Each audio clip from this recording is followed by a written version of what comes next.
नमस्कार।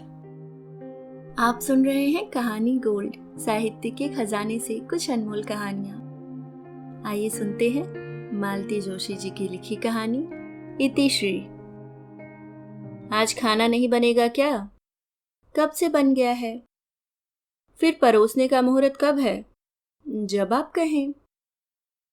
मतलब कहना पड़ेगा तभी खाना मिलेगा। रमा ने कोई जवाब नहीं दिया और वह रसोई में चली गई।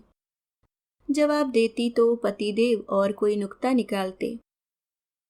सीधी बात करना तो इस आदमी ने सीखा ही नहीं है। जब भी मुंह खोला है उल्टी सीधी बात ही निकली है। खाने की बात को ही ले लें। अगर अपने से खाने के लिए कहेगी, क्या तुम कहोगी तभी खाना पड़ेगा? तुम्हें तो बस काम निपटाने की पड़ी रहती है, चाहे सामने वाले को भूख हो या ना हो। इसलिए आजकल वह बुलाती नहीं है, जब कहते हैं तभी परोसती है। थाली लगाकर उसने आवाज दी, आ जाइए। पतिदेव आकर बैठ गए। आते ही पूछा, तुम्हारी थाली कहाँ है? मैं बेटू के साथ खा लूंगी। वे हजरत पूरे शहर की खाक छानकर आधी रात को लौटेंगे, तब तक भूखी बैठी रहोगी? मुझे आदत है। अच्छा, आपकी माँ आपके लिए आधी आधी रात तक खाना लिए बैठी रहती थी। आप दोनों से पहले मेरे खाने का सवाल ही नहीं उठता था, चाहे गोद में बच्चा हो या पेट में। मुझे तो रुकना ही पड़ता था। मेरी माँ को मरे कई बरस हो गए, उसे क्यों कोस रही हो? कोस नहीं रही, आपको याद भर दिला रही हूँ कि बेटा भूखा हो तो माँ के गले से ग्रास नहीं उतरता। दरअसल वह कहना चाहती थी कि रात रात भर रमी खेलने वाले बेटे के लिए भी माँ भूखी बैठी रहती थी, तो मेरा बेटा तो फिर भी कुछ कर रहा है। पर उसने यह कहा नहीं, अच्छा खासा महाभारत हो जाता। इतने दिनों तक इंटर कॉलेज ड्रामा कंपटीशन चल रहे थे। आज उसका रिजल्ट था। उसका मन उधर ही लगा हुआ था। 2-3 बार पतिदेव ने टोका भी, ध्यान किधर है तुम्हारा? कब से दाल मांग रहा हूं। उसके कान मोबाइल पर लगे हुए थे। घंटी बजते ही वह दौड़ पड़ी। फोन मुकुल का ही था। ममा बधाई हो, आपके बेटे को बेस्ट एक्टर का प्राइज मिला है। सच? खुशी से उसकी आंखें छलक आईं। हाँ, और हमारा नाटक सेकंड आया है। बेटा कोई दुकान खुली मिले तो पाव भर मिठाई लेते आना, ठाकुर जी का भोग लगा दूंगी। ठीक है ममा। आवाज कैसी आ रही है? तुम्हारे पिताजी खाने पर बैठे हैं, थाली पीट रहे हैं। माँ जाओ उन्हें अटेंड करो, नहीं तो हंगामा मचा देंगे। रसोई में आते ही उसने कहा, थाली क्यों बजा रहे थे?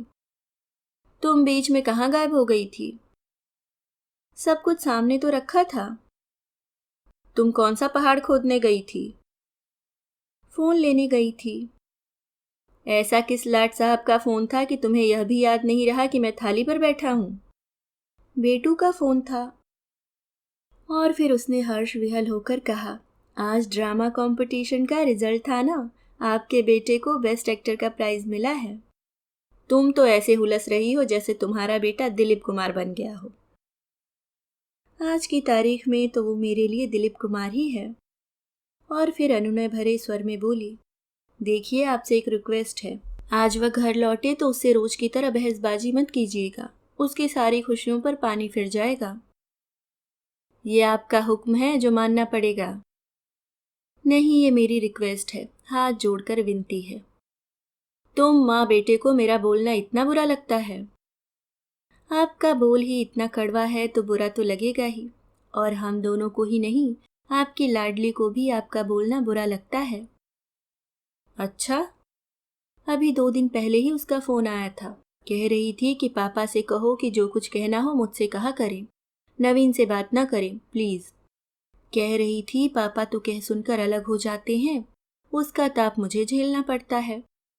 अगले 4-5 दिन तक घर का वातावरण कसैला हो जाता है। आपने नवीन को फोन किया था? हाँ किया था, किसी से डरता हूँ क्या? फोन क्यों किया था? उसका बाप गांव की जमीन बेचकर आया है, तो पूछ रहा था कि तुम्हारे हिस्से कुछ आया कि तुम्हारा कलकत्ते वाला भाई सब बटोर कर ले गया। आपको आपको यह सब पूछने की क्या जरूरत थी? यह उनका घरेलू मामला है। उस घर में मेरी बेटी ब्याही है। लेकिन आपकी ये बात आपकी बेटी के खिलाफ ही जाती है ना। घर वाले तो यही समझते हैं कि उसने यह सब पुछवाया होगा। कह रही थी इतनी सी बात के कारण घर में भारी कलह हो गई। देखिए, आपकी अच्छी बुरी बातें हम घर वाले झेल लेते हैं, झेलनी ही पड़ती है। लेकिन दामाद आपकी बात क्यों सुनेगा? उसने पलटकर कुछ जवाब दे दिया तो आपकी क्या इज्जत रह जाएगी? तुम्हें क्या लगता है वह नालायक चुप रह गया होगा? जानती हो उसने क्या कहा? क्या कहा? उसने कहा मेरे पिता अभी जीवित हैं, बंटवारे की नौबत नहीं आई है, पर आप घर का सौदा करते समय बेटी को याद रखिएगा, उसका हिस्सा मत डकार जाना। उस नालायक को कैसे पता कि मैं घर बेच रहा हूं? आप घर बेच रहे हैं? पति देव एकदम चौंके। अनजाने अनचाहे उनके मुंह से सच निकल गया। अपने को संभालते हुए बोले, बिल्डर को दे रहा हूं। इस पुराने घर की साथ संभाल अब मेरे बस की नहीं है। बिल्डर इसे नई शक्ल सूरत दे देगा, अपने लिए एक फ्लैट भी देगा, और तब तक के लिए भी वह हमारे रहने की व्यवस्था करेगा। बात हो गई है। और वे उठ गए। रमा दोनों हाथों में सिर दिए बैठी रही। घर बेचने की बात पर रमा को जरा भी आश्चर्य नहीं हुआ था। पति की पिछली कारगुजारियों को देखकर तो लगता था यह अब तक तो हो जाना था। उसे कोई मोह नहीं था। वह बस यही चाहती थी कि बेटे की नौकरी लगने तक सिर पर छत बनी रहे। उसके बाद वह न घर का मुंह देखेगी न घर वाले का। बिल्डर वाली बात पर भी उसे खास भरोसा नहीं था। यह आदमी किसी भी दिन उसे सड़क पर खड़ा कर देगा, वह जानती है। बहुत पुरानी एक बात याद आ गई। शहर के बाहर उन लोगों का आम का बगीचा था। अक्सर परिवार के साथ, मित्रों के साथ, सखियों के साथ वहां पिकनिक मनाती थी। आम के मौसम में इतने आम आते थे कि अचार मुरब्बे से बरनियां भर जाती थी। ढेर आम टोकरों में भर भर कर मोहल्ले में रिश्तेदारों में बांटते थे। एक बार पूरा सीजन निकल गया, घर पर एक आम नहीं आया। उस समय उसकी सास जीवित थी। वे ताव खाकर एक दिन ठेकेदार के घर पहुंच गईं और उसे खूब खरी खोटी सुनाई। उसने पांव पकड़ लिए, बोला, माँ जी, मैं नौकर आदमी हूँ, मालिक की आज्ञा बिना किसी को आम कैसे दे सकता हूँ? घर पर देने के लिए भी मालिक की आज्ञा चाहिए। ठेकेदार समझ गया, बोला, आपको शायद पता नहीं है, भैया ने बाग बेच दिया है, नए मालिक ने मुझे रख लिया, यही मेहरबानी है। माँ जी तो सन्न रह गई। ठेकेदार ने टोकरी भर आम थैले में भरकर उन्हें देने चाहे तो वहीं पटक कर चली आईं। घर आकर बेटे को आड़े हाथों लिया तो उन्होंने अत्यंत निर्लिप्त भाव से कह दिया, बाबूजी की 13वीं का कर्ज चुकाना था, इसलिए बेच दिया। तुम्हारे बाबूजी को गुजरे तो 3 बरस हो गए। हाँ, तो इन 3 वर्षों में सूद मूल से भी ज्यादा हो गया था, क्या करता? बेटे की इस साफ गोई पर माँ जी चकित रह गई। फिर बोली, देखो, एक बात आज ध्यान से सुन लो, मेरी 13वीं पर तुम कोई कर्ज नहीं उठाओगे, समझे? जब मेरी अस्थियां सिराने जाओ तो वहीं 2-4 ब्राह्मण जिमा देना, समझे? इतना कहकर भी वे आश्वस्त नहीं हुई। एक दिन पोटली भर नोट रमा को थमाते हुए बोली, संभाल कर रखना, उसे हवा भी मत लगने देना। ये इतने सारे रुपए काहे के लिए? मेरी अंत्येष्टि के लिए, मेरी लकड़ी के लिए चंदा करके मुझे बेइज्जत मत करना। मुकुल की बहू के लिए चेन रखी थी, उसे बेचकर ये पैसे लाई हूं। माँ जी ने बेटे को अच्छे से परख लिया था। जिस दिन उनकी अंतिम यात्रा निकलने को थी, घर बाहर लोगों की भीड़ जुट गई थी। ऐसे में पति ने उसे कमरे में बुलाया। तुम्हारे पास कुछ पैसे हैं? आपके पास माँ की अंत्येष्टि के लिए भी पैसे नहीं हैं? अरे, ये सब एकदम हो गया। ठीक ही तो हुआ, बीमार पड़ती तो क्या आप इलाज करा पाते?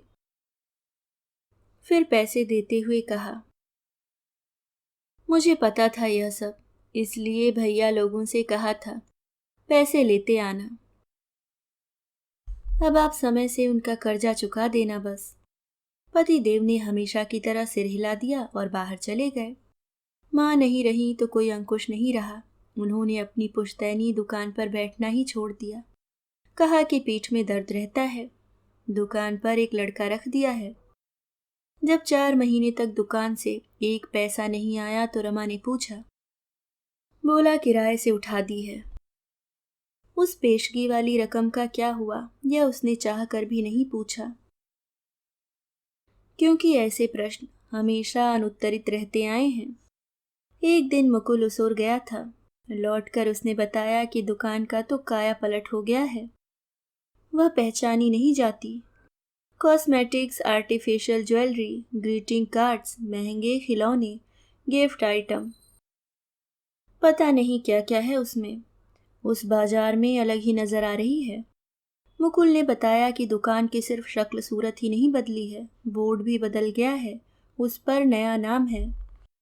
उसने पति से जवाब तलब करना चाहा तो उन्होंने सपाट स्वर में कहा, पैसे की जरूरत थी, बेच दी। बताना तो था। हर बात तुम्हें बताना जरूरी है? बताता तो तुम क्या कर लेती? यह तो सच था। वह क्या कर लेती? बस वह चिंता में डूब गई। यही सिलसिला रहा तो गृहस्थी कैसे चलेगी? उसकी छोटी सी नौकरी है, उससे दोनों वक्त का चूल्हा तो जल जाएगा, पर गृहस्थी में और भी तो खर्चे होते हैं। उनका क्या?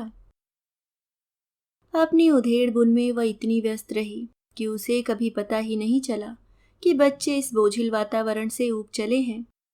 वे अपने स्नेह का, सुख का आलंबन कहीं बाहर ढूंढ रहे हैं। जिस दिन मीनल ने घर से भागकर शादी की, उस दिन उसे होश आया। मीनल के पापा ने बड़ा हंगामा किया। मुकुल ने बड़े शांत स्वर में उनसे कहा, आप उसके लिए कौन सा आईएएस लाने वाले थे जो इतना शोर मचा रहे हैं? उसकी कॉलेज की फीस तो आपसे भरी नहीं गई। कब से बेचारी को घर में बिठा रखा था। ऐसे में कोई भी भटक सकता है। वह तो अच्छा है कि लड़का परिचित है, पढ़ा लिखा है और कमाऊ है। हमें भी लगा कि बेटी ने ठीक ही किया। बाप के भरोसे बैठी रहती तो जिंदगी भर कुंवारी रह जाती। और जिस बेटी को फूटी कौड़ी भी नहीं दी, उसके यहाँ जमीन जायदाद का हिसाब मांगने पहुंच गए। बेशर्मी की हद होती है। उन्हें पक्का विश्वास हो गया है कि माँ और भाई की शह पाकर ही बेटी ने यह कदम उठाया है। तब से मुकुल उनकी आंखों में कांटा बन गया है। उसे वे हर बार फीस के लिए तरसाने लगे थे। हार कर रमा ने अपने भैया से गुहार की कि दाल रोटी का जुगाड़ तो मैं कर लूंगी, आप लोग मेरी राखी भाई दूज मानकर उसकी फीस का इंतजाम कर दें।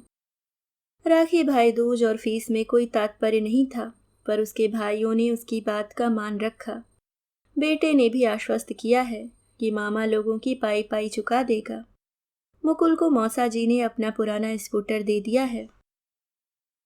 दुनिया भर के लड़के चमचमाती बाइक पर घूमते हैं। मुकुल अपनी खटारा स्कूटर खदेड़ता रहता है, पर उसके चेहरे पर शिकन नहीं आती। भगवान ऐसा समझदार बेटा सबको दे। बेटे की याद आते ही उसने घड़ी की ओर देखा। 11 बजने को थे। उसने सोचा वह आता ही होगा। कटोरी में राई नून लेकर वह खिड़की पर जा बैठी। गली में उसके स्कूटर की आवाज सुनते ही उसने दरवाजा खोल दिया। मुकुल स्कूटर से उतरा, गेट खोलकर भीतर आया। स्कूटर पार कर उसने गेट बंद किया। फिर माँ से बोला, माँ गेट का ताला देना।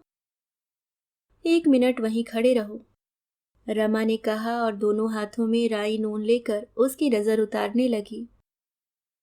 उसने हाथ ऊपर की ओर घुमाए ही थे कि पीछे से किसी ने उन हाथों को झटका दिया। पूरा राई नून आंगन में बिखर गया। ये क्या किया आपने? वह चीखी और रो पड़ी। वह कौन सी जंग जीत कर आया है जो उसकी आरती उतार रही हो? मुकुल भीतर आया। अपने पीछे दरवाजा बंद करते हुए उसने कसैले स्वर में कहा, वाह, इससे अच्छे स्वागत की तो मैंने कल्पना भी नहीं की थी। स्वागत किस लिए जनाब? आवारागर्दी करके लौटे हो इसलिए? कहाँ थे अब तक?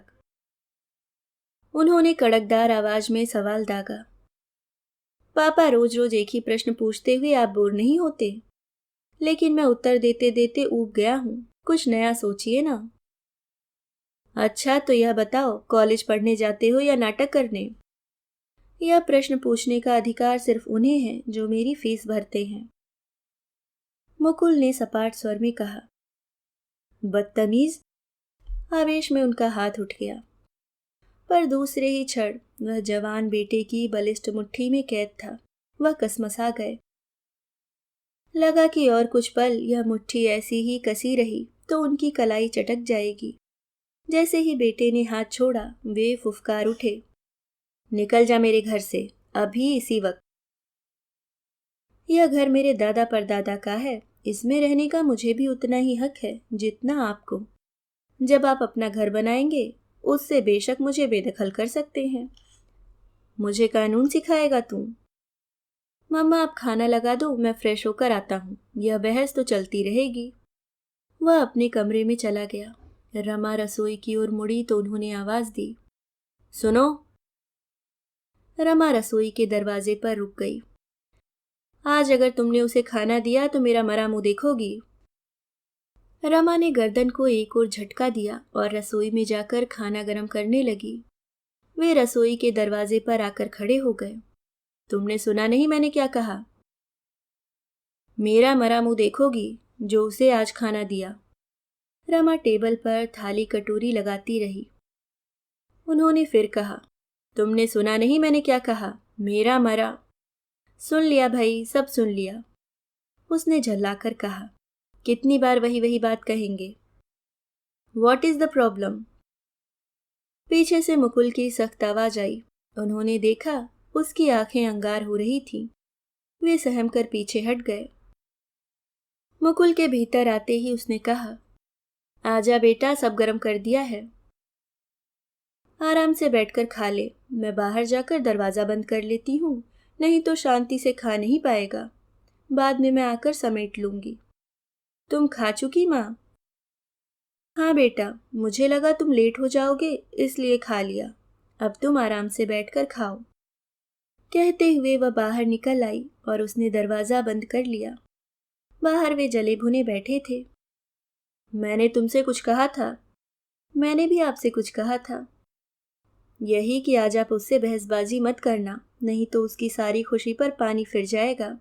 पर आपने मेरी बात नहीं मानी, रोज की तरह हंगामा कर दिया। जब आप मेरी बात नहीं मान सकते तो मुझसे क्यों अपेक्षा करते हैं? मेरी तुम्हारी बात में कोई फर्क नहीं है। क्या फर्क है? मैंने कहा था मेरा मरा मुंह देखोगी अगर उसे खाना दिया तो।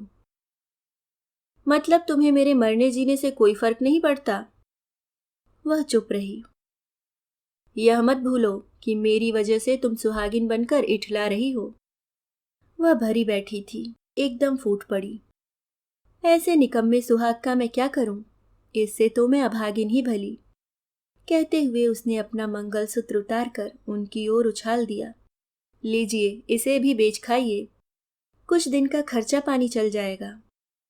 वे सन्न रह गए। यह वही मंगलसूत्र था जो कभी टूटकर बिखर जाता था तो वे सारे काम छोड़कर उसे पिरोने बैठ जाती थी। सूने गले से वह पानी भी नहीं पीती थी।